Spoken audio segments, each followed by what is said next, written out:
Sí, de hecho, ayer durante el paro de los ferroviarios, de los maquinistas, que empezó a normalizarse el servicio, recordemos, a partir de las 15 horas, demoró bastante más en algunos casos, y como vimos las imágenes, hubo muchas colas, bastante fastidio, porque el horario del regreso terminó siendo bastante problemático, pero en el medio de la medida de fuerza, el secretario general de la Fraternidad, Omar Maturano, anunció que en marzo, el 1 de marzo, que cae sábado, de modo tal que el impacto no va a ser tan grande, no es lo mismo parar un día martes que un día sábado, va a volver a estar afectado el servicio. No anunciaron que técnicamente no es paro, sino que dijo, como es el día del ferroviario, todos nos vamos a tomar el día. Claro, y vamos a ir a festejarlo.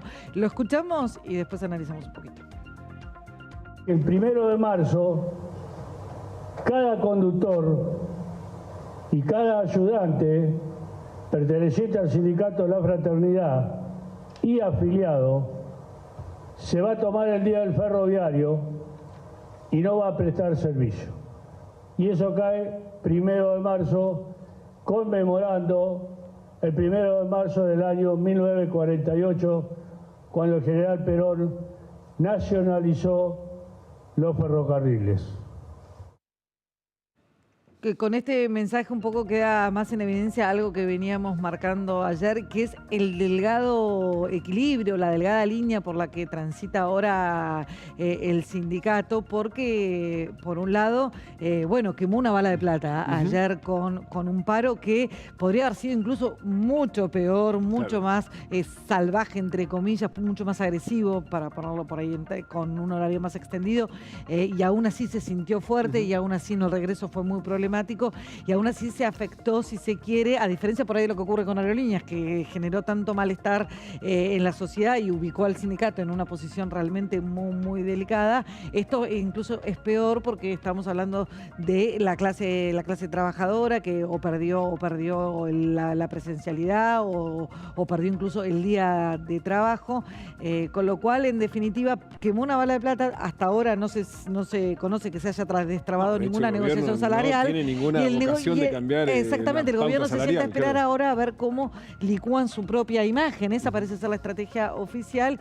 Y bueno, entonces acá lo teníamos a Maturano tratando de hacer parecer que eleva la apuesta, cuando en realidad te mete un paro, un sábado claro, con la disfrazado de es el día. Y de acá a marzo, con lo cual tenemos todo el mes de febrero para ver cómo terminan de destrabar este conflicto.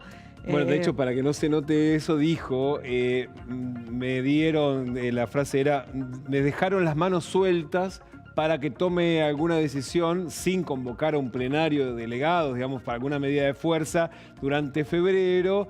Y después sí, claro, cuando dijeron, bueno, pero al final terminan perjudicando a los más débiles en el mercado laboral. Claro. Dijo, bueno, ustedes están hablando de las consecuencias, pero no de las causas, no están hablando del desempleo que genera el gobierno, etcétera, etcétera, tratando de revertir precisamente la acusación en esta pulseada para ver, digamos, quién es el que termina pagando, digamos, con el costo político de una negociación salarial, que evidentemente acá nadie está discutiendo cuán justa o injusta es. Dicen, llevan 6 meses con salarios congelados. Y además el gremio, en definitiva, está en su derecho de pedir lo que considere justo. Pero la estrategia del gobierno termina siendo muy eficiente en esto de revertir la carga de la prueba, ¿no? Sí, particularmente cuando además se empiezan a cerrar otras paritarias, como por ejemplo la de comercio, la principal paritaria de la Argentina, porque es el sindicato con mayor cantidad de trabajadores, que va muy en línea con las pautas del gobierno, lo cual obviamente complica cualquier otro sindicato que presiona por un poco más. Bueno, y en este caso, de hecho, la debilidad de Maturano es que los otros 3 gremios del sector ferroviario, en particular